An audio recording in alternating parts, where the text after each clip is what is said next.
저는 휴네스의 에듀테크 인류학자 이민영이고요. 제 옆에는 전문가 두 분이 오늘도 나와 계십니다. 유대인 전문가 홍익희 교수님. 네, 안녕하세요. 네, 그리고 탈무드 전문가 김정환 대표님.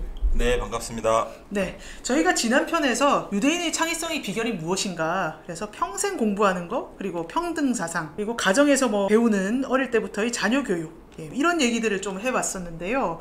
그러다 보면 또 질문이 듭니다. 아니, 유대인은 왜 그런 문화를 갖게 됐어? 그 역사적 배경이 뭐지? 탈무드는 역사적으로 어떻게 만들어진 거지? 이런 질문이 들죠. 그런데 이 질문을 또 역사 전문가 홍익희 교수님께서 유대인의 고난의 역사 때문이라고 이 유대인 창의성의 비밀이라는 저서 챕터 3에서 쓰셨어요. 그죠? 네. 그 유대인들의 그 질문과 토론의 역사는 사실은 그들의 종교 교육에서부터 시작되는데, 우리 유대교 경전이 토라와 탈무드 두 권이라는 거는 우리 애청자 여러분들 잘 아실 거예요. 근데 이 기원이 어떻게 이루어진 거냐면, 하나님이 시내산에서 모세와 아론한테 율법을 가르쳐 주셨을 적에 거기서 중요한 것들은 이걸 기록으로 다 남겼습니다. 그 율법은 성문율법이라고 불러요. 그리고 그게 이제 구약 성경에 써 있는 거죠. 그렇죠. 그게 토라에 쓰여지고, 근데 성문율법 위에도 하나님이 많은 말씀을 해주셨어요. 예를 들어서 내가 거할 성전을 지어라. 이거는 중요하니까 성문율법에 써놨는데, 당신이 성전을 어떻게 지어라고 아주 구체적이고 디테일하게 말씀을 주셨어요. 근데 이런 거는 기록에 남아있지 않고, 모세가 왜 안 써놨을까요?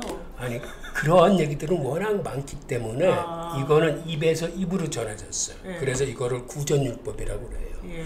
그런데 구전율법도 성문율법과 똑같이 하나님의 말씀입니다. 중요하죠. 그래서 성문율법을 갖고 만든 게 토라예요.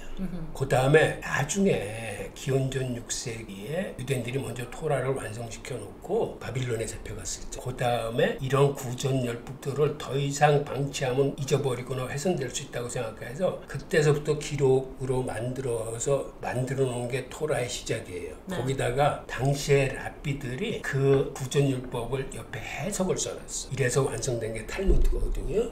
토라는 성문율법을 갖고 만든 거예요. 거기는 하나님의 계시를 공부하는 거예요. 근데 탈무드는 랍비의 해석이 붙어있잖아요. 근데 해석이라는 건 시대가 변하면 같이 변할 수 있어. 그리고 누구나 해석은 다른 각도로 볼 수 있는 거예요. 그게 탈무드예요.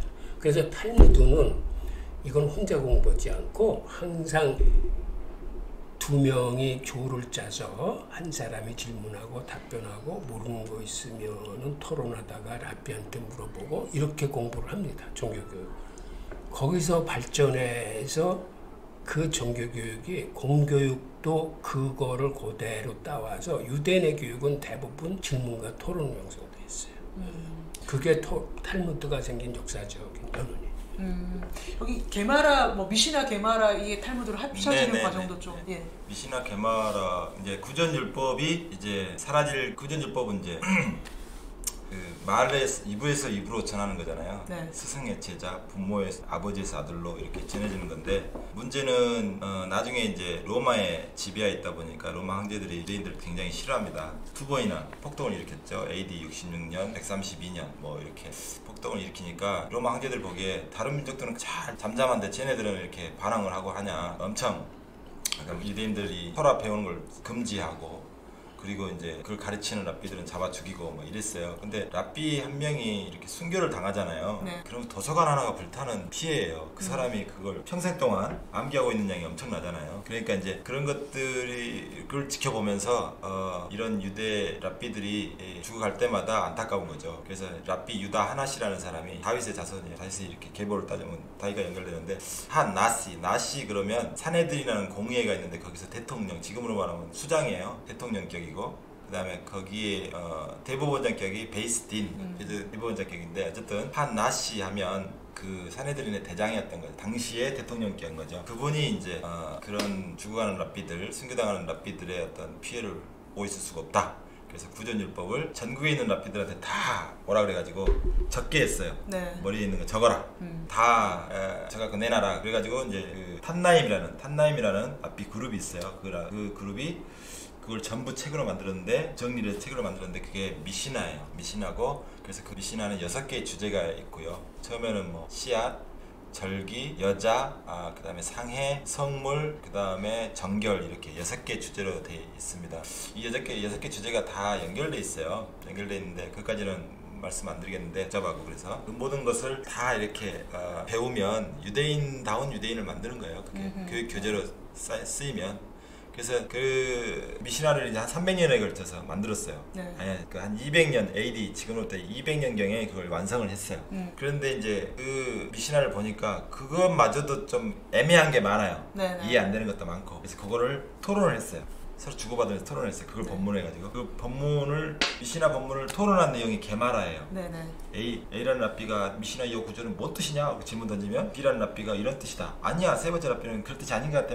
막 재반박하고 막 이런 그 다음에 근거는 뭐냐? 막 이렇게 물어보고 그런 내용들이 쫙 나와요. 게마라예요. 게마는 한 300년에 걸쳐서 토론을 했던 거예요. 그러니까 AD 500년경, 400에서 500년경, 그러니까 4, 5, 6세기죠. 그 사이에 이제 완성을 지었는데 미시나 본문과 그 토론 본문을 두 개 합쳐서 탈무드를 만든 거예요. 원래는 이제 게마라만 있었는데 게마라만 있으니까 본문이 어디 가고 따로 놀면 이상하잖아요. 두 개 합쳐서 게마라를 탈무드를 만드는데 처음에 만든 게 이제 예루살렘 지역, 지금의 예루살렘 지역에서 만든 게 한 400년경에 만들었다고 해요. 정확하게 날짜는 연도를 알 수가 없어요. 400년경에 만든 게 예루살렘 탈무드, 그게 첫 번째 버전이고 100년 정도 후에 지금의 바벨론 지역, 지금의 이라크 지역에서 당시는 바벨론 지역이었죠. 그때 바벨론의 유수로 끌려갔던 유대인들이 다 돌아오지 않고 중간에 많이 거기 남아있었 그 유대인촌을 이루고 있었어요. 거기서 랍비들도 양성하고 그래서 그 랍비들이 이스라엘하고 교류하면서 예루살렘에 갖고 있던 그 탈무드를 연구했겠죠. 그리고 더 보태고 더 자세하게 했는데 그게 바벨론 탈무드예요. 지금은 뭐 거의 바빌론 탈무드. 네, 더 자세하고 더 양은 많지만 자세하니까 이해하기가 쉽죠. 자세히 설명해 놨으니까. 그렇기 때문에 그런데 이제 왜 그러면 예루살렘 탈무드를 간략하게 만들고 책 권수도 적거든요. 훨씬 상대적으로. 원래 후대에 나온 게 더 자세한 거 아닌가요? 버전업이 돼서 그렇게 될 수도 있는데 그 환경도 차이가 있어요. 이스라엘 지역은 로마의 지배를 받아가지고 감시를 많이 당하잖아요. 그러니까 이제 공부하다 들키면 이게 뭔 내용인지 알면 안 돼. 그러니까 간략하게 암호처럼 돼 있어요. 그리고 이제 또 하나의 이유는 그 영적인 그 분위기가 예루살렘이 훨씬 강하잖아요. 그러니까 그쪽 사람들은 착하면 척 알아들어. 이심전심. 네, 금방 알아들어. 근데 이방 지역은 그런 영적인 기운이 별로 없으니까 자세히 설명해야 돼요. 뭐 이런저런 이유를 대고 그러더라고요. 어쨌든 그렇게 탈무드가 만든 탈무드의 원래 시원은 시내산에서 지금부터 3,500년 전에 하나님이 그 유대인들한테 눈에 보이는 글자로 된 성경만 토라만 준 게 아니라 그것을 지킬 수 있게 삶에 실천할 수 있게 아주 구체적으로 말로 된 성경을 줬다. 그게 구전율법이에요. 그러니까 이제 구전율법은 워낙 복잡해서 그거 다 적으면요 교회 갈 때 수레를 갖고 가야 돼. 수레. 옛날 같은 수레에 책을 다 싣고 가야 돼. 너무 방대해. 그러니까 그런 건 입에서 입으로 전하는 거죠. 근데 이제 아까 말한 대로 구전율법이 사라질 위기에 처하니까 이제 할 수 없이 글로 적어놓은 건데 그것도 반대가 많았어요. 아니 원래 신이 하나님이 그렇게 하라고 하면 그렇게 해야지 왜 굳이 그걸 글자로 적어놓냐. 글자로 적어놓으면 또 장단점이 있거든요. 거기에 매이게 되잖아요. 구전율법은 이제 토론한 내용이 자꾸 바뀔 수 있어요. 근데 이제 그 또 하나의 문제점은 이제 뭐랄까 이야기가 글로 적을 때는 조금이나 덜 바뀌죠. 그렇죠. 한 사람 이 건너 하면 처음에 원래 전했던 뜻이 좀 달라지고 막 그러잖아요. 그런 게 약간 덜 있죠. 변형이 좀 덜 되고 그런 장점도 있고. 그래서 이제 이것들을 가지고 이제 탈무드를 유대인들을 어떤 입장이냐면 토라를 공부할 때 그냥 토라만 공부하면 아무것도 몰라요. 토라는 어느 정도냐면 그 지구본 아시죠? 지구본. 지구를 우주공간에 나가서 지구를 보는 느낌? 그러니까 동그랗긴 해. 뭐 지구하고 지하고 바다하고 구별되는 섬 정도 구별할 정도 되지. 그게 뭐 길이나 이런 건 안 보이거든요. 만리장성이나 보이겠죠. 근데 이제 탈무드는 스테이트 뷰까지 보이는 거예요. 길거리까지 다 이렇게 우리 내비게이션 자세히 보이는 거예요. 그러니까 현미경 같은 거죠. 현미경이나 망원경 그거 없으면 성경을 제대로 볼 수가 없어요. 그리고 삶에 실천할 수가 없어요. 근데 탈무드라는 현미경이나 망원경을 보면 들이대고 보면 다 보인다 이 말이죠. 그래서 이 디테일까지 청취자 여러분께서 뭐 다 아실 필요는 없지만 탈무드라는 텍스트가 이렇게 복잡 다단한 과정에서 만들어진 열린 텍스트다. 누구나 토론하고 해석하면서 계속 연구해 가야 되는 텍스트다. 이 정도 감만 잡으셔도 지금까지와는 다른 탈무드에 대한 인식이 잡히실 것 같고. 탈무드 특징 중에 하나가 1페이지가 없어요. 원래는 그건 유대인들은 폴리오라고 하는데 1A, 1B 없고 2A, 2B부터 시작해요. 책이 63권이잖아요. 네네. 각 권마다 시작할 때 전부 2A, 2B로 시작해요. 상징적으로도 멋지죠. 1A, 1B는 왜 없냐? 그거는 이제 시작이었기 때문에 끝도 없다는 뜻이에요. 본래 시작이 있어야 끝도 있는 거잖아요. 그쵸. 근데 이거는 중간에 시작했기 때문에 시작을 일로 하지 않았기 때문에 끝도 없다는 거예요. 끝없이 배우는 책이다 그런 뜻이에요. 네, 시작도 끝도 없는 텍스트인데 그러면 그 유대인들이 이렇게 오랜 기간 동안 이거를 다 쓰고 연구한 데는 뭔가 정체성을 지키기 위한 엄청난 역사적인 그런 배경이 있을 것 같아요. 근데 유대인이 사실 고난의 역사로 유명한 민족이잖아요. 그 과정이 어떻게 되는 거죠? 유대인들은 사실은 지구상에서 가장 고통과 고난을 많이 받은 민족. 유대인 역사를 일견해서 그들은 애국, 즉 오늘날 이집트의 기근을 피해 이주했다가 거기서 나중에 민족 전체가 건설노예가 됩니다. 네. 그래서 그들이 사실은 잘 먹고 잘 샀을 적에는 하나님을 찾지 않아요. 다른 민족도 마찬가지야. 맨날 자기들끼리 싸우고. 그런데 이렇게 포로가 된다거나 노예가 되면은 즉 고난이 찾아오면 그때 다시 정신을 찾아서 하나님을 찾고 하나님이 주신 말씀을 지키려는 이러한 신앙심. 거기서부터 시작해서 모세가 이끌고 탈출해서 가나안에 도착했을 적에도 거기에 있는 이방 민족 죄다 싸워가면서 이스라엘을 만들고 그 후에도 이 바빌론에 다시 한번 포로로 잡혀가면서 거기서 유대교가 재정립됩니다. 하여튼 전 역사를 통해 보면 근대 히틀러의 홀로코스트에 이르기까지 정말 고난과 형극을 발부한데 이게 역설적으로 이걸 뒤집어 보면 이런 고난과 형극을 통해서 그거를 극복했을 적에 하나님의 은혜를 받아요.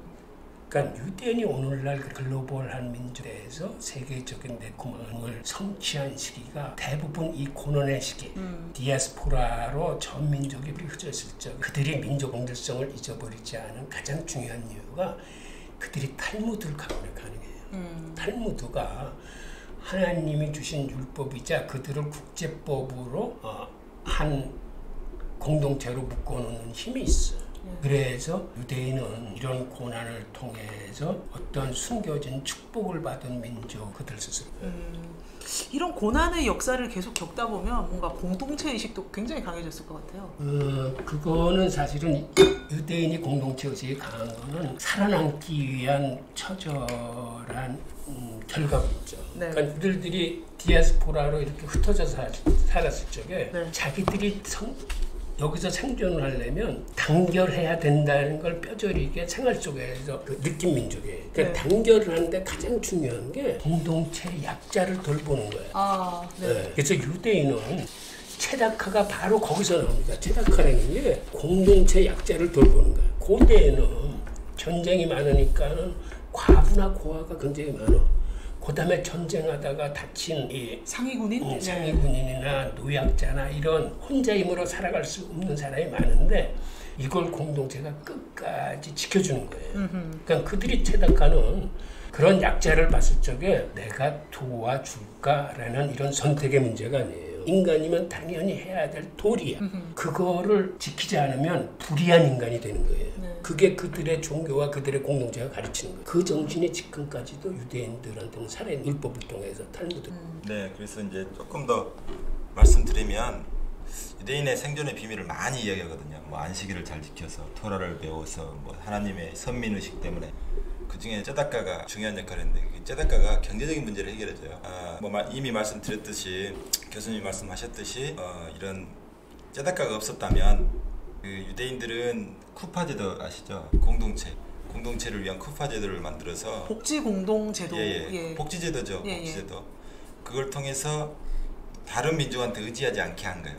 만약에 굶주리고 힘들면 할 수 없이 다른 민족한테 가서 일을 하거나 뭐 종업원으로 일해야 되겠죠. 그런데 이 쿠파제도의 특징 중에 하나가 그 유대인이면 누구나 해당 가서 그 그 쿠파의 모금함 있잖아요. 거기서 일주일 분량, 14끼 분량을 가져갈 수 있는 권리가 있었어요. 아, 그럼 유대인 그 회당에 가면은 식량이 쌓여 있는 거예요? 네네. 예. 식량이 아니라 돈. 네네. 이 헌금 바구니가 있어. 헌금 바구니를 네네. 쿠파에는 많은 사람들이 거기다 헌금도 집어넣지만 가난한 유대인은 그 헌금을 가져갈 수 있는 권리가 있어. 네네. 그게 쿠파죠. 네, 그게 이제 경제적으로 안정을 찾게 되고 또 경제적 안정을 찾으면서 그 신앙을 유지할 수 있는 힘이 생긴 거죠. 그러니까 경제적인 버팀목이 될 수 있었던 것이 쿠파제도예요. 네, 그리고 그렇지 않았다면 이미 다 시뮬레이션 뭐라 그러죠? 동화가 네, 이미 네. 됐을 거예요. 네. 네, 경제적인 이유로 많이 동화가 되거든요. 근데 그걸 막아주는 동화를 막아주는 아주 핵심적인 제도인 거죠. 그럼 유대인은 이렇게 옛날부터 너무 고난의 역사를 겪어오면서 나의 형제 자매들, 우리 공동체 안에 있는 사람들은 반드시 도와야 되는 이런 문화가 있었고, 교육도 뭐 그렇게 이렇게 제도적으로 뭔가 있었나요? 장치가? 그러니까 그렇게 유대인들이 서로 돕는 패밀리 밴드래요. 네. 패밀리 밴드인데 제가 이제 이번에 예시바 가서 그 이스라엘에 있는 예시바 갔다 오셨죠? 예시바의 예. 그 학교에 수장 랍비가 있어요. 네. 그 랍비한테 강의를 그분이 그러더라고요. 유대인이 되면 4가지가 바뀐대. 오. 제가 한국인이에요. 네. 기독교인이야. 예. 유대인이 된다. 예. 그러면 4가지가 바뀌어요. 일단 말이 바뀌어요. 네. 그러니까 제 모국어는 한국어잖아요. 예. 근데 히브리어로 바뀌어요. 음흠. 제 이제 조국은 한국이 아니라 이스라엘로 바뀌어요. 네. 제 땅은 한국 땅이 아니라 이스라엘 땅으로 바뀌고요. 네. 신분도 바뀌어요. 그냥 일반 하나님의 백성이 아니라 제사장 백성이 돼요. 아하. 그러니까 엄청난 변화가 되면서 그러니까 이렇게 이제 완전히 저는 이스라엘 그 가족의 일원이 되는 겁니다. 그러니까 뭐 불교도가 뭐 기독교에 대해 뭐 그렇게 얘기 안 하거든요. 그렇게까지 얘기 안 하거든요. 그냥 종교만 바꿨다. 네, 종교만 바꿨다 예, 그러지. 예, 예. 이거는 유대인으로 개종하는 순간 완전히 바뀌는 거예요. 네. 신분 자체가 완전히 바뀌어요. 네. 그러니까 그 사람들은 개종한 유대인이 됐다 그러면 전폭적으로 지원을 해줘. 너는 나의 패밀리다. 네. 네. 패밀리. 그때 도와주는 것은 그냥 모르는 사람이 도와주는 게 아니라요. 가족이니까 도와주는 거예요. 네. 네. 그 맥락은 엄청나게 차이가 나고 패밀리라는 어떤 그러니까 탈무드에 보면은 뭐 머리 2개의 아이가 태어났는데 이놈이 한 아이인지 2아이인지 어떻게 하느냐. 그러니까 이제 한쪽 아이의 머리에 뜨거운 물을 부어보면 상대편 아이도 뜨겁다고 느끼면 같은 1인이고 뜨겁다고 느끼지 않으면 2인이다. 이렇게 이야기해요. 어떤 하나님 안에서 형제된다는 것은 고통을 같이 느끼는 거예요. 그런 느낌이 없으면 그 사람은 남남이야. 예, 그래서 아주 그걸 중요하게 여기는데 패밀리라는 것은 우리 가족 안에 누가 다치면 서로 아파하잖아요. 똑같은 거죠. 유대인의 교육에 대해서 요거를 조금 더 보완해서 설명하면 쿠파 제도가 생긴 연유는 기독교에서는 인간이 죄를 지면 하나님은 죄인하고는 관계 없어집니다. 그러니까는 하나님과의 관계를 다시 회복하기 위해서는 죄값을 치러야 돼.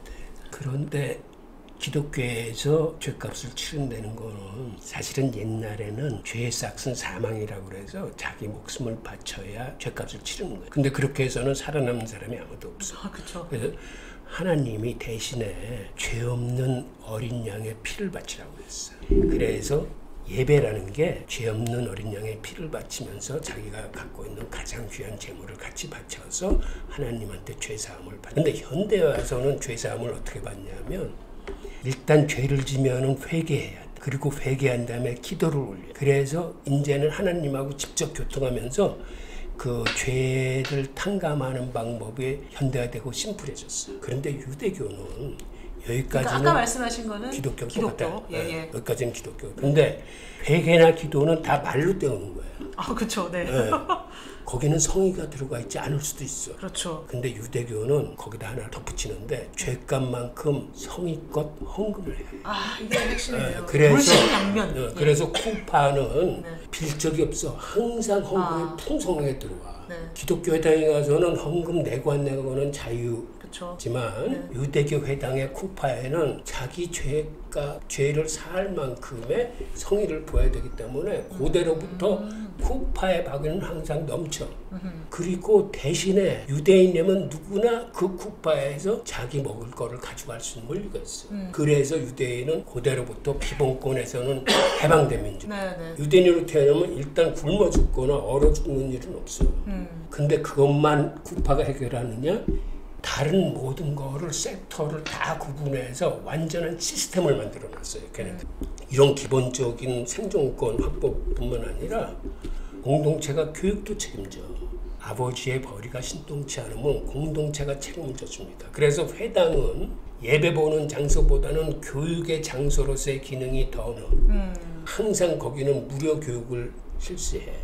그 다음에 걔는 히브리 학교에 만족하지 않고 나는 외국 유학 가서 박사를 받겠다 하면은 공동체가 책임을 져줘요. 그러니까 그대로부터 유대인들은 돈 없어서 교육 못 받았다는 소리 할 수 없고 네. 교육을 책임져 주는 것처럼 다른 모든 부분도 의류, 장례, 심지어 결혼 지참금, 포로로 잡혀가는 구해올 돈, 그 다음에 이방인을 위한 탄원이라는 제도에서 이게 섹터별로 완전히 구분돼서 완벽하게 그러니까 그대로부터 유대인만큼 완전한 복지제도를 갖춘. 그러니까 디아스포라에 살면서도 자기들이 거주 국가를 도와줄 수 있는 예비금을 확보를 해야 돼.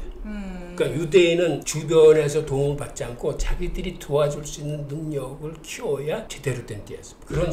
그런 시스템으로 복지제도가. 그러니까 이 뭔가 역사적인 고난을 얻으면서 시스템을 되게 잘 만들고 자기 공동체를 굉장히 시스테매틱하게 잘 챙기는 이런 게 다 역사 문화적으로 있다.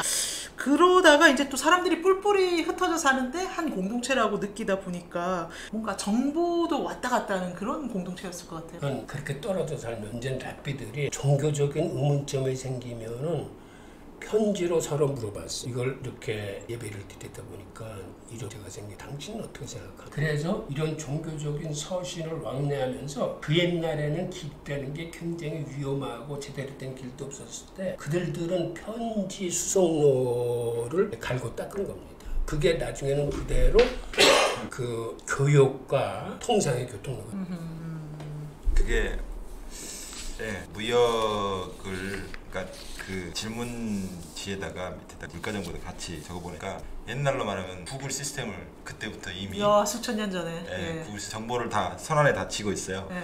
여기서 뭐가 싸고 뭐가 돈 되는 거 다 알고 있어요. 차림을 옮기면 그 중에서 가장 돈을 많이 벌었던 게 금은 한 차익으로 했는데 아시잖아요. 유럽은 대 12, 금 1kg에 은 12kg. 네.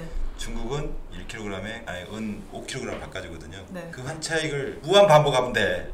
네네. 그렇잖아요. 근데 너무 멀잖아. 옛날에 배 타고 가는 거 보니까 중간중간에 인도에 들려서 못 팔고 뭐 이런 걸 좀 하는 것 뿐이죠. 네. 그러니까 이 돈을 어마어마하게 번 거예요. 그러니까 유대인들이 그때부터 전 세계 무역망을 장악했고 또 이제 나중에는 유대인들이 그 유대인 중심이 어디로 옮기냐에 따라서 세계 최대 무역항이 바뀌잖아요. 스페인에서 네덜란드로, 네덜란드에서 런던으로, 런던에서 뉴욕항으로 이렇게 바뀌면서 전체 그 돈의 흐름에 따라 강대국의 위치도 달라집니다. 스페인은 되게 재수없는 나라예요. 네, 신대륙 발견해가지고 금이 어마어마하게 들었는데 그 관리해줄 유대인들 다 쫓아버렸거든. 그러니까 세계 최대 잠깐 동안 세계 최대의 강국이었지만 지금은 뭐 참 힘든 나라가 됐죠. 그때 유대인을 안 쫓아버렸으면 좋았는데. 그대로부터 그 세계 환세의 정보를 교환할 수 있는 민족은 유대인뿐이 없었어요. 네네. 그래서 모든 장이 쓰는 곳이나 전시회가 쓰는 곳에는 유대인들 환전상이 나가 있어야 네. 그게 그 패드를 서로 교환을. 그래서 이탈리아 같은 곳에서는 장 있으면은 거기다 탁자 하나를 갖다 놓고 유대인들이 거기 앉아 있습니다. 그 탁자를 방코라고 불러. 아하. 그래서 그 방코에서 이 돈을 교환해 주는 거예요. 네. 그게 오늘날의 뱅크예요. 은행. 네. 그러니까 그건 환시세를 정통하게 알고 있는 유대인이 아니면은 그런 방코를 할 수 있는 사람이 없어요. 고대에는. 네. 그리고 유대인들이 또 교육의 시스템도 뭔가 좀 만들었는데 그 율법학교 예시바라는 게 있잖아요. 이것도 뭐 이 과정에서 만들어진 것 같아요. 이렇게 계속 막 다니고 민족이 흩어지고 이 과정에서 자기들이 교육을 통일하지 않으면, 그러니까 시스템을 만들지 않으면 교육이 안 이어지니까 그렇게 시스템 만든 것 같아요. 예시바에 대해서는 처사를 하나 말씀드리고 싶은. 유대인들이 사실은 로마 제국하고 싸우다가 이제 나라를 이뤘어요. 그쵸. 그때 로마 제국이 그렇게 강성했음에도 로마 제국이 가장 경계하고 겁낸 민족이 유대인들이에요. 두 차례에 걸쳐서 로마 제국하고 싸우면서 전 국민의 태반이 전멸당했어요. 그래서 그때 사제계급이 다 없어져서 평신도 교회가 됩니다. 네. 그런데 그 전쟁의 와중에서 이 하나가 이제 우리나라는 멸망당하는구나. 그러면 설사 나라를 잊어버리더라도 우리 민족을 견지할 수 있고 끌고 나갈 수 있는 거는 교육 하나다. 교육만 제대로 쓰면은 그래도 민족의 동질성을 지킬 수 있다. 그래서 이 사람이 전쟁터에서 당시 그 로마 제국의 총사령관을 찾아갑니다. 네. 이 사람이 그 총사령관을 찾아간 이유는 이 랍비는 당시의 시대적 상황을 읽을 수 있는 통찰력이 있었어요. 지금 정치 판세는 이렇게 돌아가는 걸로 봐서 저 사령관이 머지않아 로마의 황제가 될 거라는 확신을 갖고 있었어요. 이 사람. 네. 그래서 사령관을 찾아가서 당신은 머지않아서 로마의 황제가 되실. 그러니까 이 사령관 자체도 놀라는 거예요. 네, 얼마나 기분 좋았겠어요. 네. 그런데 하여튼 자기가 이제 로마 제국의 황제가 된다니까 일단 사령관이 호의적으로 황제가 되시면 제 소원 하나만 들어주십시오. 우리 유대인들을 위한 학교 하나만 유지할 수 있게 살려주십시오. 라고 하는 청을 드렸을 때 그 사령관이 오케이. 황제가 된다는데 못 된다면은 네. 내가 당신의 소원. 해서 전쟁이 나고 망했음에도 예시바 하나가 살아나. 그래서 이 비는 그 예시바에서 랍비들을 배출해가지고 각 디아스포라에 파송시킨 거예요. 그래서 유대인 디아스포라가 그런 랍비들을 통해서 자기의 민족적 동질성과 종교를 지킬 수 있었어요. 그게 네, 그래서 그 랍비 이름이 요하난 벤 자카이예요. 네. 3대 랍비 중에 한 명인데요. 그때 살아남은, 그러니까 살려준 랍비의 간청에 살려준 제자가 5명이에요. 그게 탈무드에 나오는데 네. 그 사람들을 통해서 새로운 이제 후세들을 양성을 한 거죠. 네. 그래가지고 이제 유대교가 완전히 멸망할 뻔했는데 다시 살아나요.